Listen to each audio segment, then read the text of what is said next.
galerinha do sexto ano. Bom dia. Estamos dando início a mais uma aula online a partir do portal da TEDUC e dando continuidade aos nossos conteúdos programados para o sexto ano, tá? Que estavam programados para ser trabalhados da forma presencial, mas que agora, né, na boa parte desse ano, nós trabalhamos dessa forma do online, né, a partir do portal, a partir das aulas ao vivo e a partir dessa interação diferenciada. E vamos continuar. E lembrando que já estamos chegando próximo ao fim do ano letivo de 2020, dessa forma. Nós estamos nos aproximando à avaliação nacional, que está programada para ser aplicada no dia 1º de dezembro, tá? Então, os conteúdos ainda não foram... o cronograma não foi destinado a vocês ainda, mas que possivelmente serão cobradas os grupos 10 e 11, tá? Por isso, nós hoje estamos dando início, né? Aí, trabalhando até boa parte do grupo 11, certo? Então, como sempre, que é muito necessário, importante, sempre está havendo essa revisão dos conteúdos que já foram estudados, né, anteriormente e próximo, porque sempre estarão interligados, mesmo sendo outro grupo, tá? Sendo um novo contexto, mas sempre estão interligados, então é sempre necessário essa pequena revisão no começo da nossa aula, tá? Então, falando um pouquinho do que a gente vinha estudando, né? Nós vimos nos capítulos anteriores a questão das representações, né, do espaço geográfico, onde a gente viu que não se remetia apenas à representação por via da paisagem, mas também por meio dos mapas, né, das cartas, que é trabalhado nos contextos da cartografia. Lembrando que a cartografia é aquela ciência, aquele ramo da ciência responsável pela construção e elaboração de mapas, né, de cartas. Então, nós vimos que o espaço geográfico ele pode ser representado dessa forma, e dentro desse contexto, nós vimos o quê? Algumas projeções destinadas a ela. Lembrando sempre das coordenadas geográficas, né? Dos fusos horários, onde nas coordenadas geográficas nós estaremos estudando os meridianos, os paralelos, as longitudes, as latitudes, né? E com isso nós conseguimos identificar e localizar qualquer ponto sobre a superfície terrestre, quando a gente tem esses dados, tá? Nós vimos também que existem 24 fusos horários diferenciados sobre a superfície terrestre e que o nosso Brasil ele tem 4 fusos horários, certo? Então, mais recentemente, nós já trabalhamos o quê? A ação antrópica no clima. Quando a gente fala em ação antrópica, é justamente a ação do ser humano, tá? De nós, seres humanos, sobre o clima, nesse caso, né? Relacionado ao clima. Então, nós podemos entender, né? Nós observamos, nós sentimos, vamos dizer assim, que essa ligação, infelizmente, em sua grande maior parte, ela é negativa, né? Nós, seres humanos, estamos impactando o meio ambiente e, consequentemente, nós estamos alterando as características dos climas, tá? Outra coisa bem interessante que vocês não podem esquecer é a questão da diferenciação entre os conceitos de clima e de tempo, né? Nós vimos que o tempo, ele é o quê? A definição de algo momentâneo, né? É aquela situação da atmosfera que está acontecendo no momento, tá? E ele pode se modificar no decorrer de horas, do dia mesmo, do dia, no período de dia para a noite, sendo um período ensolarado, outro período chuvoso, ou um período chuvoso, outro ensolarado. Então, o tempo ele é momentâneo, ele pode se modificar no decorrer de horas, vamos dizer assim. O clima já é algo mais duradouro. Para se definir um tipo climático, é necessária a observação de pelo menos, né, 30 anos, 3 décadas. Então, os climas, eles não se modificam facilmente, tá? O que se modifica é algumas características dele, mas o clima, no geral, ele não se modifica assim tão facilmente.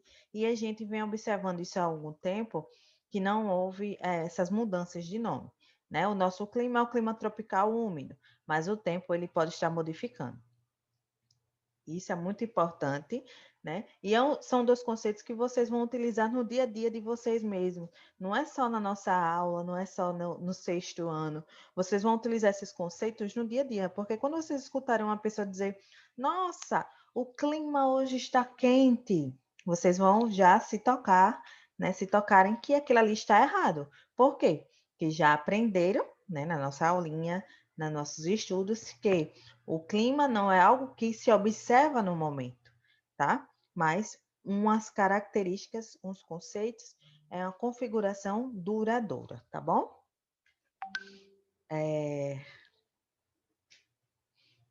Outra coisa que nós vimos também foi a questão dos climas do Brasil, tá? Dentro dos climas brasileiros, nós identificamos que existe o equatorial, né? O tropical, o semiárido, o subtropical, o tropical litorâneo e o tropical de altitude, tá? O equatorial, ele ocorre, né? Nós encontramos mais nas áreas mais ao norte, principalmente na região norte, onde nós temos a linha do Equador cortando essa região. Então, é um clima quente, mas que é úmido, tá? O tropical, no geral, vamos dizer assim que o litorâneo é o mesmo nome do úmido, né? Que a gente encontra na parte mais próxima ao oceano, justamente nessa área onde nós estamos localizados. E também outra coisa bem interessante é que nessa área desse tipo climático é a área do Brasil onde nós iremos encontrar maior ocupação, né? O maior número de população. Nós temos o clima semiárido, que vão ser as regiões mais interiores. Inclusive, nós temos no nosso estado, né, o nosso sertão. Então, nós temos esse tipo climático. E é uma área também que nós não temos um grande número de população, principalmente motivado pelo clima altamente quente, né, temperaturas muito elevadas e a falta de umidade, a falta de precipitação também, vamos dizer assim, né? Pouca quantidade de água. Então, faz com que nessa região, nessa área, nós temos uma menor população, tá?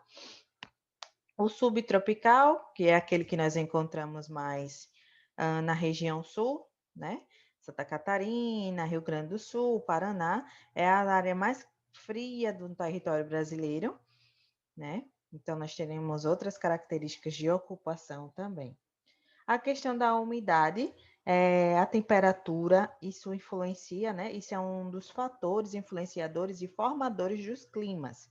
E no nosso Brasil, nós temos uma variação delas, tá? Então, clima mais frio, nós teremos temperaturas mais baixas, no caso subtropical. E nos climas mais quentes, como é o equatorial e o tropical, nós teremos uma temperatura mais elevada. Porém, a umidade também será legal, né? É elevada. No clima equatorial, como eu já tinha falado, né? Grande umidade e a temperatura é elevada. No clima tropical, a gente consegue identificar, tá, gente? Duas estações do ano. Nós não conseguimos identificar as 4 estações do ano em nenhum clima, vamos dizer assim, presentes no Brasil. Nós não conseguimos identificar claramente, né? Nós vimos algumas características mais. No outono, por exemplo, a gente ainda encontra algumas árvores com as folhagens mais amarronzadas, tá? Mas não é ainda como em todos os aspectos, em todas as características, como realmente tem que ser essa estação do ano, né? Como é observado lá fora, em outros países, tá? Em outros continentes. A primavera acontece a mesma coisa. Aqui no Brasil, a gente só consegue identificar mesmo o clima, as estações do ano do verão e a estação do ano do inverno, tá? São altas pluviosidades. Quando a gente diz alto índice pluviométrico, alta pluviosidade ou alto número de precipitação, nós estamos dizendo que o quê? Existe uma elevada quantidade de chuvas, tá? De umidade. E isso predomina nos climas brasileiros, tá? E a nossa ação, como já foi citada, infelizmente, não só existe essa ação negativa aqui no Brasil, mas vamos dizer que no planeta Terra, o ser humano, na atualidade, apesar de algumas vertentes, né, algumas preocupações com relação ao clima, né, a essa mudança de temperatura na superfície terrestre e outros intempéries, ainda se observa muito a ação negativa de nós seres humanos, tá? Sobre o clima, a temperatura, né? A configuração dos tipos climáticos, tá certo? Então, essas são as questões básicas que a gente não pode esquecer. Dentre os elementos dos climas, nós podemos identificar algumas características como a temperatura, né, a umidade, a pressão atmosférica. Que quando a gente fala em pressão atmosférica, é a força do peso do ar, vamos dizer assim. A precipitação, como eu já citei para vocês, que ela aqui no Brasil a gente encontra só em formas de chuva e também de granizo. Mas, por exemplo, nas outros continentes, Estados Unidos, tá? Na Ásia, também na Europa, nós encontramos, por exemplo, a neve. Então, a neve também é uma forma de precipitação. Nós vimos os tipos de chuvas, né? A frontal, a orográfica, a latitude, a altitude, que tem essa diferenciação, tá? Que quanto mais próximo do mar, maior é a radiação solar. Então, consequentemente, nós teremos uma área mais quente, né? E as correntes marítimas, como a vegetação, que também interferem nas características climáticas. Então, o conjunto de todos esses elementos, eles vão modificar, identificar, né? Preservar os tipos climáticos existentes sobre a superfície terrestre. Né? Áreas vão ser mais quentes, outras áreas mais frias, tudo relacionado a esses fatores que compõem o clima. Tá bom, pessoal? Então, basicamente, esses são os pontos bem importantes para serem relembrados, visto que a gente já trabalhou tudo isso, mas foi necessário, tá certo? Então, vamos lá para o conteúdo em si de hoje, né? Aula de Geografia para o sexto ano A e o sexto ano B, né? Lembrando que o sexto ano A tem a aula ao vivo e a aula gravada hoje, e o sexto ano B nós só teremos a aula ao vivo na próxima segunda-feira, tá? Então, o assunto em si de hoje é a cartografia temática, professora Rosalia, Rio Largo Alagoas. Então, vocês irão ver hoje, começar a ver a questão da construção dos mapas com temas, né? Nós vínhamos vendo os elementos que compõem essas cartas, né? Esses mapas, mas hoje nós iremos ver como eles são construídos a partir dos temas, né? Que são destinados a ele. Vocês podem acompanhar também no livrinho de vocês o grupo 11, capítulo 18. A cartografia temática, entre as páginas 382 a 388, tá? Então, nós iremos trabalhar nesse período dessas páginas hoje. Então, de início, eu trouxe aqui para vocês um mapa que representa esse contexto dos mapas temáticos, né? Então, qual o tema desse mapa? As relações de emprego e valor. Então, ele vai estar representando, dentro do contexto brasileiro, né, do país Brasil, como está o número de pessoas empregadas, né? Então, vocês podem ver que a questão da escolha das cores também influenciam muito nesse tipo de mapa, tá? Então, a gente analisando esse mapa, nós conseguimos identificar o quê? Na região norte, por exemplo, a cada 100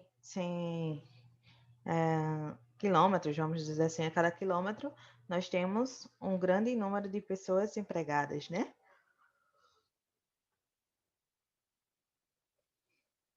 E assim sucessivamente sobre todo o território brasileiro. Então, a área total dos estabelecimentos, né? A escala que é construída, tudo isso a gente viu na aula passada, né? Nas aulas anteriores, a questão das escalas, né? A escala gráfica, a escala numérica, a fonte, né?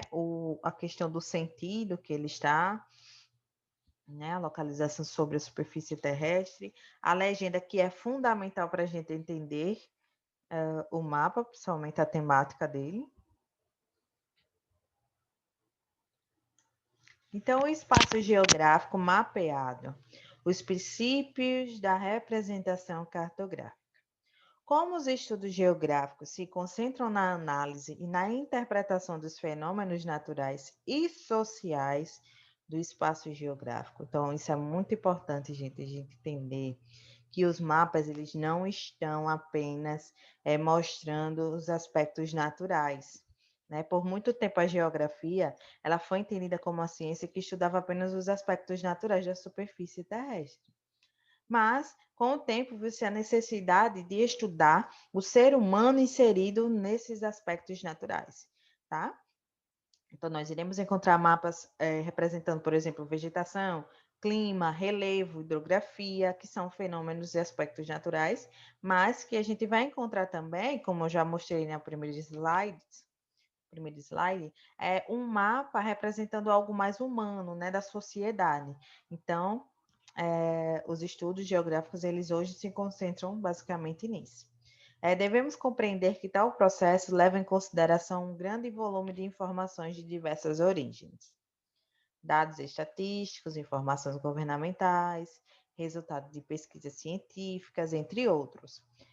Para facilitar os processos de análise e melhor dispor e apresentar as informações elaboradas, é necessário fazermos uso das representações visuais dos fenômenos. Para tanto, a geografia se utiliza da cartografia, que estuda as formas de representações do espaço geográfico. Dentre tais formas, as mais comuns são os mapas, tá? Como eu já tinha falado para vocês, nós da geografia, nós não construímos mapas, né? Mapas, vamos dizer, científicos. Nós estudamos, né, a partir das representações que a cartografia constrói, né, os mapas, né? Os mais comuns até os mais elaborados, a gente tenta interpretar, mas nós não construímos esses mapas. Quem fica por essa parte de construção, elaboração científica, tá? São os cartógrafos. Se você prestar atenção, no nosso dia a dia está repleto de mapas.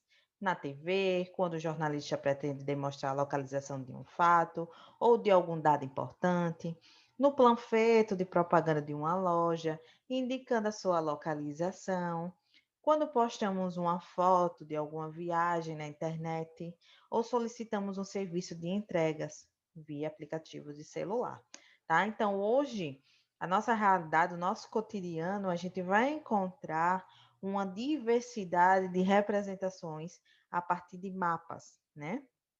Fala aí, quando, por exemplo, a gente está assistindo os jornais que vai mostrar a questão da previsão do tempo. Então, ali está ela utilizando de mapas, né? Para representar, principalmente o Brasil, né? Fala também a questão de localização de algumas lojas, entregas de panfletos, tem essa localização. Até na internet mesmo, no Instagram, que é uma das redes sociais mais utilizadas na atualidade. Quando a gente procura uma loja, que ela tem a loja virtual, ela tem a loja física, mas a gente vai lá e procura o endereço, né? Ou se não, ele já tem a localização onde vai ser representado pelo mapa. Quando a gente clica lá, já mostra o mapa de como chegar, o caminho que tem que ser percorrido. Mesma coisa no WhatsApp, né? Quando a gente quer falar com alguém, não sabe onde ela está, diz, manda a localização, né? Que eu vou até você. Então, num clique, a gente tem um mapa, uma representação e uma localização da outra pessoa, tá? Então, isso nós encontramos hoje no nosso dia a dia e é fundamental, né? Fundamental para a localização sobre a superfície, qualquer ponto. A representação cartográfica é muito utilizada para nos auxiliar na localização, no direcionamento. Além disso, ela nos possibilita analisar e compreender aspectos sociais, econômicos, naturais, políticos e culturais do lugar em que vivemos, do país e do mundo. Ou seja, toda informação que pode ser distribuída em um recorte territorial também pode ser representada em um mapa, tá? Então, ela é fundamental, né? As representações cartográficas, os mapas, são fundamentais na questão de localização e de direcionamento, né? Quando a gente vai fazer uma viagem, tá? Em família, vai de carro, não se sabe, não se foi ainda a esse destino, né? Não fez esse trajeto até esse local, nunca foi feito. Então, o que é que se utiliza? Dos mapas, né? Do GPS no celular, para se ter um norte, como se chegar a esse lugar, né? Às vezes tem uma fotografia, mas o que é necessário mesmo é justamente esses mapas, essas representações dessa forma, né? Então, esses mapas, como eu já tinha falado para vocês, eles irão abranger diversos aspectos, né? Principalmente os sociais, como está citado aí, a sociedade, como ela está representada, o econômico, natural, né? E quando a gente fala em política e cultural, está englobado também nos aspectos sociais. Em função disso, a elaboração de mapas é uma ação que deve ser pensada no viés científico, uma vez que existe rigor científico na coleta e na organização das informações que serão apresentadas no viés técnico, visto que a elaboração do mapa em si é uma ação técnica que deve ser organizada a partir de um conjunto de normas e procedimentos que obedecem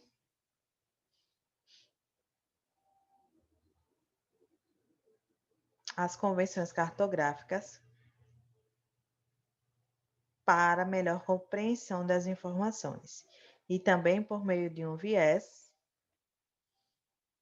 artístico, pois, como se trata de representações visuais, os mapas devem ser elaborados com cuidado e atenção na escolha dos elementos e cores para que o material apresentado seja correto e visualmente agradável, né? Então, para a construção desses mapas, é preciso uma análise muito detalhada, principalmente de alguns aspectos que podem ou não chamar mais atenção, né, gente? Então, quando vocês pegam um mapa, o que é que chama mais atenção? É justamente as cores, né? As cores chamam muita atenção. Se vocês observarem, são utilizadas mais cores mais vibrantes, né? Vermelho, laranja. Se utiliza de outras, sim, mas essas são as mais utilizadas, porque são aquelas que chamam mais atenção, né? A atenção visual. Então, os elementos também, eles são pensados para se chamar a atenção também e que tenha um entendimento melhor, tá?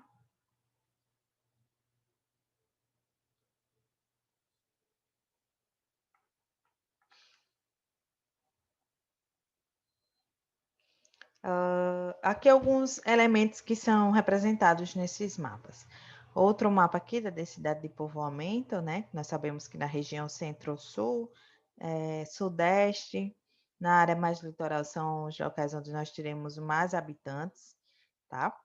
Então, nós temos aí os elementos científicos que são utilizados na elaboração dos mapas, que são caracterizados pela adoção de convenções cartográficas e visam a apresentação sistemática da informação. Esses elementos são representados nas escalas de cores, nas legendas, nos pontos ou nas áreas de limites, entre outros. Então, os elementos científicos a gente pode dizer que nesse mapa ele não está representado, tá, gente? Mas quando cada estado quer representar a capital, eles colocam como se fosse um círculozinho, uma bolinha. Então, ali é um dos elementos científicos, né? A questão da escala das cores, né? Mais forte, mais fraco, isso também entra nos elementos científicos. A legenda, ó, aqui, também vai entrar nos elementos científicos. Os elementos estéticos são utilizados no mapa de acordo com as convenções cartográficas e técnicas adotadas, para garantir que a informação seja apresentada de maneira sintetizada e clara. Visam sempre a compreensão do material apresentado, tá? Então, quando a gente fala dos elementos estéticos, podemos dizer que a legenda é também um elemento estético, né? Ela sintetiza o que está representando aqui e é de uma forma clara, tá? Entre outros aspectos também. E os elementos técnicos da cartografia são empregados na elaboração do mapa, como sistema de coordenadas. Olhem só aqui a coordenada, né? A projeção, as diferentes técnicas de georreferenciamento, a aplicação tecnológica na elaboração dos materiais e os diferentes cálculos matemáticos envolvidos no processo. Então, podemos dizer que os elementos técnicos são basicamente como a questão da coordenada, né? A questão de qual sistema de coordenada é utilizado, as escalas, então tudo isso vai entrar nos elementos técnicos. Vimos que a cartografia é o campo do conhecimento utilizado na representação dos fenômenos geográficos. Esse campo do conhecimento é bastante amplo, diverso e antigo, havendo indícios de que os primeiros mapas humanos são anteriores à existência da escrita. Então, como eu disse a vocês, né, gente? Primeiramente, o ser humano passou a representar o espaço em que ele estava localizado, que estava se conhecendo por meio das figuras, né? Figuras pintadas, desenhadas nas paredes, nas rochas, né? O que eles encontravam, os materiais também que eles encontravam, eles saíam fazendo esses registros, né? Um deles são as pinturas rupestres. Então, o ser humano, antes mesmo de saber escrever, eles souberam desenhar, representar o que estavam vendo, o espaço geográfico, né? Então, a partir daí surgiram os primeiros elementos dos mapas e só foram que se aprimorando e se tornando mais claros essas características, né? Para a compreensão do espaço geográfico. É importante compreendermos também que, por meio da cartografia, podemos expressar a informação espacial em mapas, croquis, maquetes, gráficos, imagens, entre outros. A essas representações damos o nome de cartografia temática, mas há também a cartografia sistemática, tá? Então, a cartografia temática ela pode ser representada por meio de maquete, de mapas, né, que a gente está mais habituados. Croquis, tá, gente? Que são como se fossem rascunhos dos mapas. Os gráficos que são de barra, aqueles gráficozinhos semelhantes à pizza, né? Algumas imagens, né? Fotografia e tal, entre outras representações, entra no contexto das representações temáticas, tá? Então, vamos ver o que é a cartografia sistemática. Então, a cartografia sistemática pode ser definida pelos elementos técnicos de um mapa base, como projeção, escala, coordenadas e etc. O importante nessa cartografia é localizar os elementos no plano, o X e o Y, que é a latitude e a longitude. A cartografia sistemática tenta mapear com precisão tudo aquilo que é possível de ser visto do alto de uma superfície, representando os elementos físicos de uma área. Também é conhecida como a cartografia de base, né?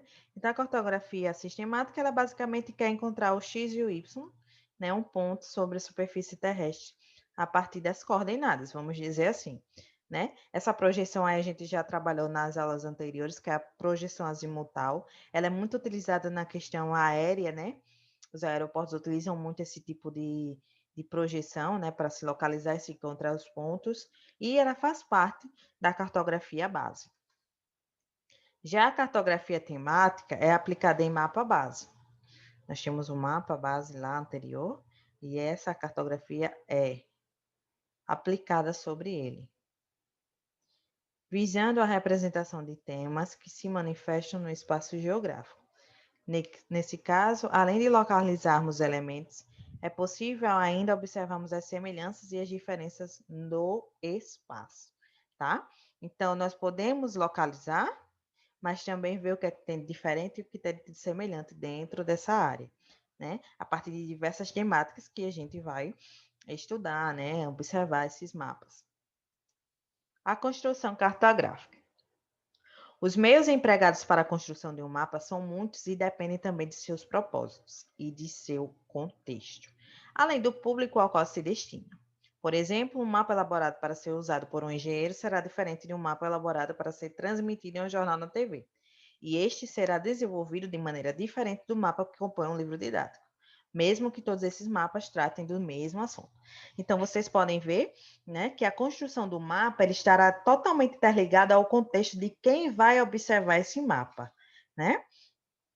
Um engenheiro que tem um conhecimento X, ele terá um mapa X, tá?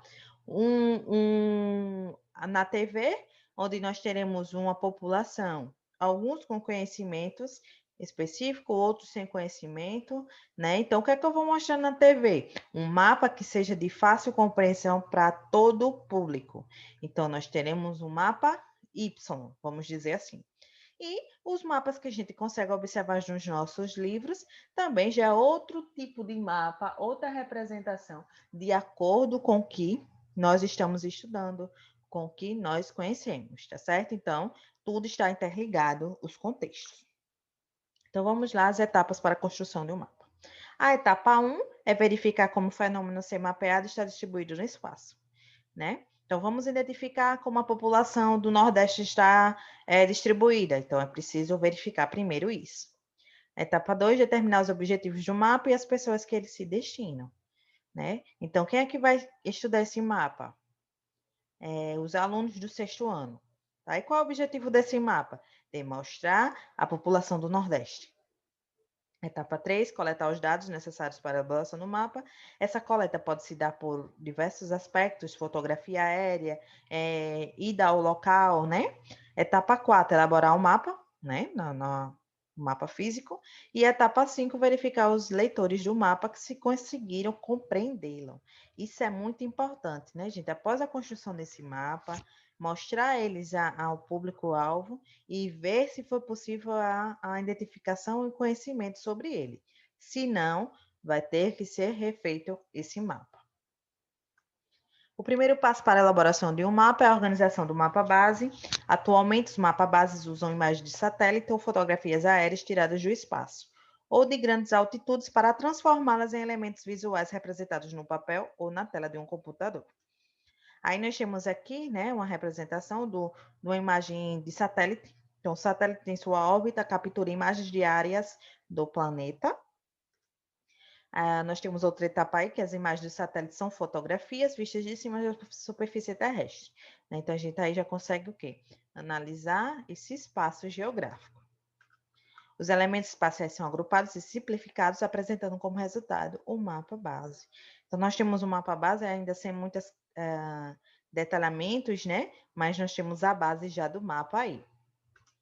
A elaboração de uma representação cartográfica é sempre uma simplificação da realidade de modo que cabe ao profissional por tal trabalho, geralmente, geógrafos ou cartógrafos, decidir quais elementos serão incluídos e quais elementos serão excluídos do mapa final, né? Então, depois de toda a elaboração, dos estudos, da amostragem, da representação, aí se vê o que é necessário e o que não é.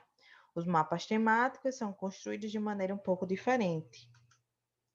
Nesse tipo de mapa, não é suficiente mostrar apenas a localização de elementos espaciais. Eles objetivos também apresentar como o fenômeno espacial está distribuído. Né? Esses fenômenos podem ser variados, provenientes de fontes diversas. Os dados espaciais, para a elaboração dos mapas temáticos, podem ser divididos em 3 categorias: as nominais, as ordinais e as numéricas. As nominais são aquelas que se referem a nomes. Elas diferenciam locais ou demonstração de qualidade do espaço sem fazer uma comparação numérica entre eles. Já as ordinais são aquelas cujas informações apresentadas nos permitem criar uma ordem ou uma hierarquia entre os valores representados. Olhem só, o mapa de grandes regiões do Brasil é um exemplo de mapa nominal, né? Porque está representando por nomes as regiões e os estados. O mapa de densidade populacional do Brasil para o ano 2017, no caso aí é o 2010, tá?